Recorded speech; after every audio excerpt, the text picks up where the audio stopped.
দক্ষিণ ভারতের তামিলনাড়ু রাজ্যে খুব কম নারীকেই এমন ট্রাক্টর চালক হিসেবে দেখা যায়, আর নিপীড়িত দলিত নারীদের ক্ষেত্রে তা আরও বিরল।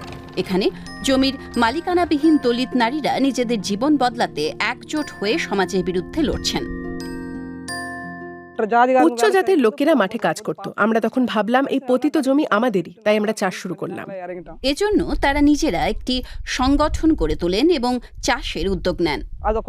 শুরুতে তা কঠিন ছিল। ঘরে ঘরে গিয়ে মানুষকে আমাদের পরিকল্পনার কথা বলেছিলাম। আমি মেয়েদের ঐক্যের উপর ভরসা রেখেছিলাম। কেউ কেউ কাজে রাজি হলো, কেউ হলো না, কিন্তু আমি থেমে যাইনি। পতিত জমিকে চাষ উপযোগী করে তোলা মোটেও সহজ ছিল না, বিশেষ করে পরিশ্রমের ফল পাওয়া যাবে ফসল তোলার পরে।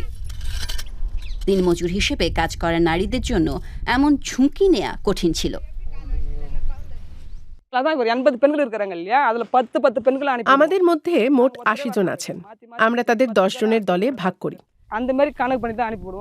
জমিতে ঘাস বা আগাছা যেগুলো থাকে তুলে ফেলি। সবাই মিলে কাজ ভাগ করে নিই। সবুজ অঙ্কুর ধীরে ধীরে ফসলের রূপ নেয়,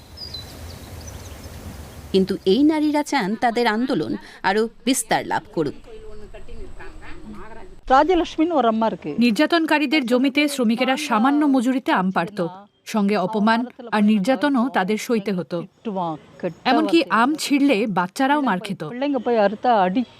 এখন আমার নিজের বাগানে আম আছে, আমাদের আর সেখানে যাওয়ার দরকার নেই। দলিত গ্রামে জলের ব্যবস্থা, পয়ঃপ্রণালী, স্বাস্থ্য পরিষেবা বা শিক্ষা ছিল না, কিন্তু এখন সেই চিত্র বদলাচ্ছে। পল্লুর গ্রামে উঁচু জাতির এলাকায় ব্যাংক, রেশনের দোকান বা লাইব্রেরির মতো সুবিধাগুলো আছে।